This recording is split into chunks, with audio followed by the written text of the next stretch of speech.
Up on Network Africa. Suspected militants behead 4 people in Mozambique's northern province of Cabo Delgado.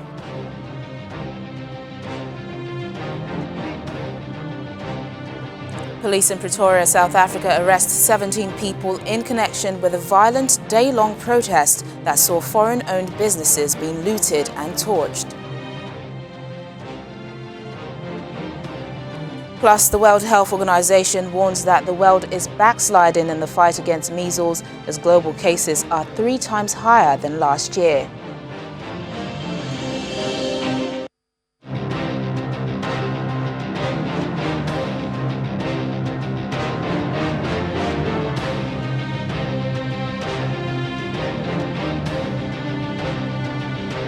Hello and a warm welcome to the program. I'm Teniola Shoboale. We begin today in Mozambique, where 5 people, including 4 fishermen, have been beheaded by suspected Islamist militants in the northern province of Cabo Delgado. Reports say the 4 fishermen from the village of Nakotuko in Makomia district were returning home from the sea when they were brutally attacked along a main road. The 5th victim was reportedly caught by the insurgents near Simbolongo village in the same district as he was cutting thatch for the roof of his hut. The militants, who are known locally as Al-Shabaab, although they are not linked to the Somali group of the same name, have been terrorizing some areas of the gas-rich Cabo Delgado since 2017.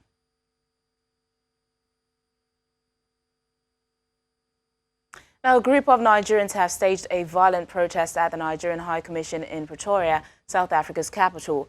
Their rage is in connection with Wednesday's massive attacks and looting of foreign-owned shops in the city by some South Africans who were apparently angered by the death of a taxi operator by a yet-to-be-identified man on Tuesday.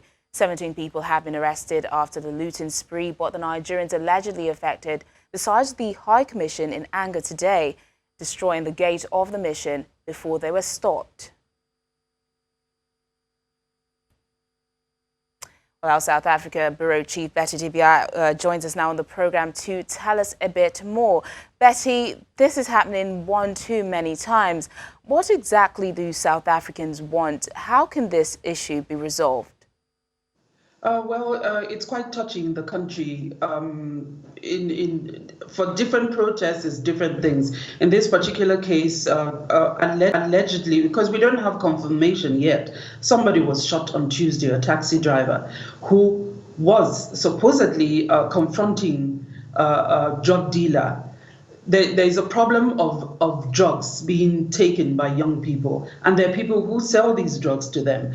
And in most cases, the community members get angry, and there's an issue of trust for the police or the lack of it, and they take the laws into their hands. In this particular case, the story is that a taxi driver was shot dead on Tuesday at the point where he went to confront someone who was selling drugs.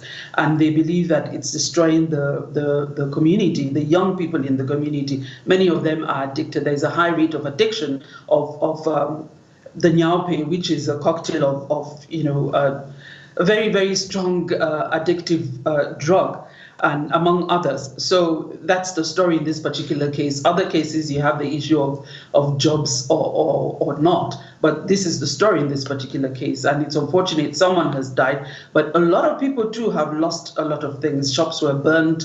People looted, to the last. Many people lost a lot of things, including Nigerians, not just Nigerians, but Nigerians were affected.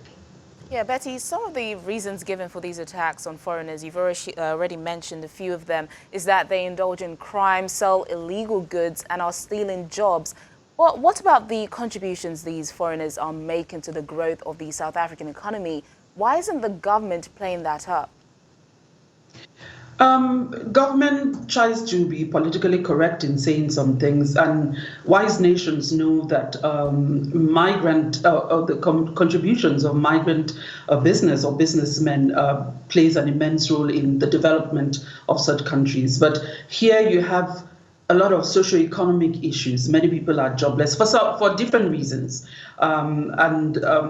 They blame the politicians, but unfortunately, they attack the poor people or relatively poor people who come from other countries, and they believe they're the be-all. And of course, there are foreign nationals who are involved in a lot of crime because they don't have access to many things without documents, and it's difficult getting documents to live here. So those who don't have to survive. So they find ways of doing that, and many times it's illegal things. But we spoke to members of the South African Chamber of Commerce and Industry, and they acknowledged the contributions of the foreign nationals who come into the country, or foreign-owned businesses in the country, in stimulating growth and the like. So one can look away, but the socio-economic problems in the country is a big deal, and a country where you have 29% unemployment and a lot of young people who are doing nothing. It's always touchy, and the friction always pushes them to the people they can meet face to face on the streets, and that's the foreign-owned businesses. And these are small-scale businesses, not really the big multinationals we're talking about, people who have shops on the streets. Betty, we'll just hold you on for a minute. You did send a report earlier. 17 people have been arrested after the looting spree. But the Nigerians have allegedly besieged the High Commission in anger today, destroying the gate of the mission before they were stopped. Let's take a look at that report, and we'll be back to Betty in a moment. This was the scene in Pretoria's Central Business District on Wednesday. The death of a taxi driver who was shot while allegedly confronting a drug dealer triggered the situation. We know them. Some they say is a Tanzanian, some they say is a Nigerian. We don't know how to differentiate them. But what we know are those guys who are selling drugs and nyaupe, and they're killing our siblings now. We are sick and tired about those guys. That's where now you can see the damage caused here, because people felt aggrieved, and then they resorted to this. But now, as it happened here, it's not the taxi industry. Let me put it straight. South African citizens went on rampage, burning and looting shops belonging to foreign nationals, including Nigerians.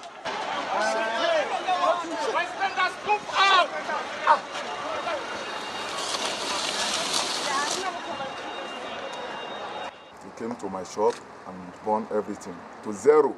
I don't know where to start. We are appealing to our government via the consulate, our High Commission here, to please interfere in this whole situation. Nobody is attending to us. We are so unsafe in this country.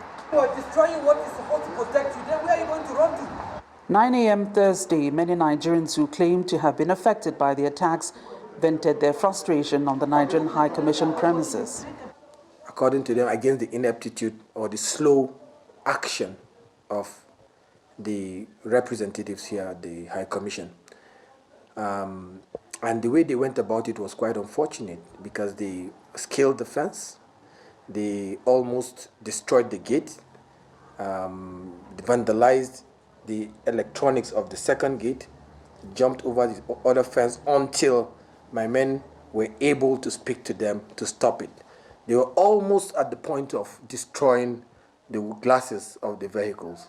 The Nigerian High Commission officials also visited the scenes of destruction and had to be rushed out because of safety concerns. The acting High Commissioner Omar Bako reassured those who came to complain of their losses. All right, so we'll head back to Betty Dibia now. Betty, as we've just seen, a number of people have been arrested in connection with the violence in Pretoria. But what happens next? Is this the last we're hearing of this matter? We expect them to be taken to court probably soon. We heard soon, officially. So they will be taken to the magistrate's court, where they may be granted bail, maybe they may be fined. But we've seen this so many times. People are not confident in the process, that many people go away, get away with what they have done, because some say we can't say this is one person who has gone to jail for looting. So the noise about appearing in court, being arraigned, they let them go because they're members of the community. And then But we don't expect it to end. Government has condemned it, different levels of government, but hopefully some people will get some succor. But people have lost quite a lot. You saw the pictures of shops being burnt to the ground after being looted. So whether they will get comfort from even people being arraigned, we don't know. Or maybe they have insurance. They will get some relief. Yeah, which actually leads me to what I wanted to ask: is that are they going to get any help to recover or what they've lost?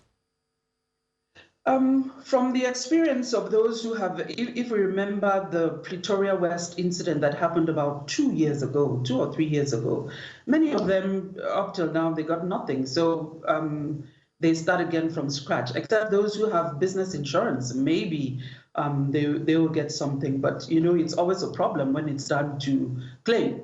But those who went to the Nigerian High Commission were pleading, they were given figures of things they may have lost. Hopefully, they're expecting maybe government will help, but I don't expect too much from that. But that's the way it's been going. It always happens this way. People lose, they start again from scratch, and then any issue happens, they face foreign-owned shops, and then the cycle begins all over again. But whether they will get help or in terms of compensation, I cannot say, you know, at this point. All right, Betty, thank you so much for speaking to us and shedding more light on this story on Network Africa. Thank you. Moving on now, one of Central African Republic's most celebrated musicians, Ozaguin, is giving voice to one of the continent's most pressing humanitarian crises. According to the World United Nations World Food Programme, Central African Republic is the third largest humanitarian crisis in the world after Yemen and Syria. Central African singer-songwriter Ozaguin, whose real name is Jean-Paul Mbele, uses his music to promote peace and reconciliation in the country. Last year, he held a free concert under the banner Pupu Ti Siri, which means Wind of Peace in the local Songo language. The musician was in Geneva last month to call for help and more funding to help up to 3 million people identified as needing humanitarian assistance, and just under 2 million said to be severely food insecure across the country. He also visits the Elivages camp for internally displaced people in Central Africa's city Bambari, along with the senior spokesman for the WFP, Herve Verheussel. I feel a lot of joy looking at how people are coming here to get their coupons and to get the food. It really gives me a lot of pleasure, honestly, to see the World Food Programme doing this work. And when I came, I saw the women and our brothers are happy. Really, it is work that is well done. Franchement, le Programme Alimentaire Mondial fait son travail. Central African Republic has been in conflict since 2013, when mainly Muslim rebels ousted the former president, prompting reprisals from mostly Christian militia. Thousands of people have died because of the unrest in the diamond and gold-producing country, and 1 in 5 of its 4.5 million population have fled their homes. The United Nations says the situation in Central African Republic had deteriorated in the last year and a half, with humanitarian needs rising, forcing the UN Food Organization to revise its funding needs. The WFP is calling for an extra $35 million by the end of the year. There are less than 5 million inhabitants in CAR, of which 1.8 million are suffering from food insecurity. The international community really needs to continue and increase its aid. We are unable to help a third of the refugees. Leaders of the armed groups met with the government in the Central African Republic capital Bangui last Saturday to assess the success or failure of the accord. A report by the UN Security Council in June noted dozens of violations had been reported weekly since the Khartoum agreement was signed. The CAR's Prime Minister, after the Saturday meeting, called on all armed groups to abide by the security arrangement to which they are committed. Still ahead on the program, we'll meet the 9-year-old Nigerian coder who creates video games. That's in a moment. Please stay with us.